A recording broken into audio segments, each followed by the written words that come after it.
Welcome. In this video, I'll show you how to add yourself to any photo in Snapseed. All right.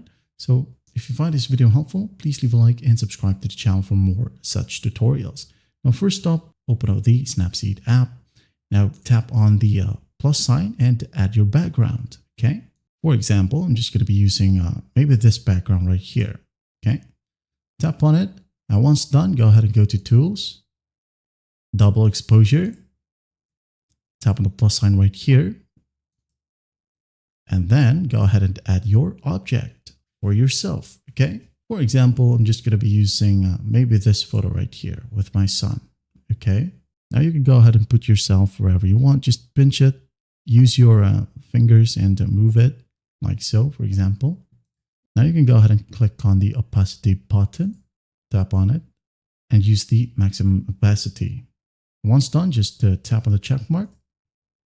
All right. After that, go to the top and tap on this icon.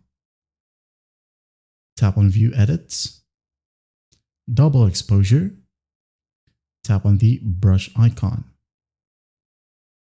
Okay, as you can see, the background has been selected at first, but you can go ahead and tap on Invert, like so. Now you can click on the eye button, like so, and then start brushing. Make sure that the double exposure right here, okay, is set to 0.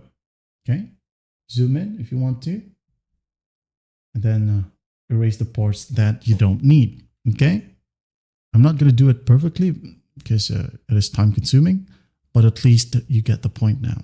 Okay, I'm just going to do like this one, like so, like that, and then I'm going to zoom out and continue erasing the background.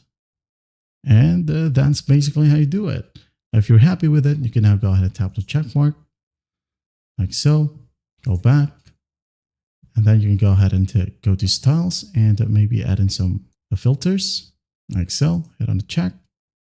Tools right here. If you want to fine tune the image, go ahead and tune right here, or add in any other options. Okay. Once that's done, just hit on export, save or share. Okay. I hope this video helps, and I'll see you in the next one.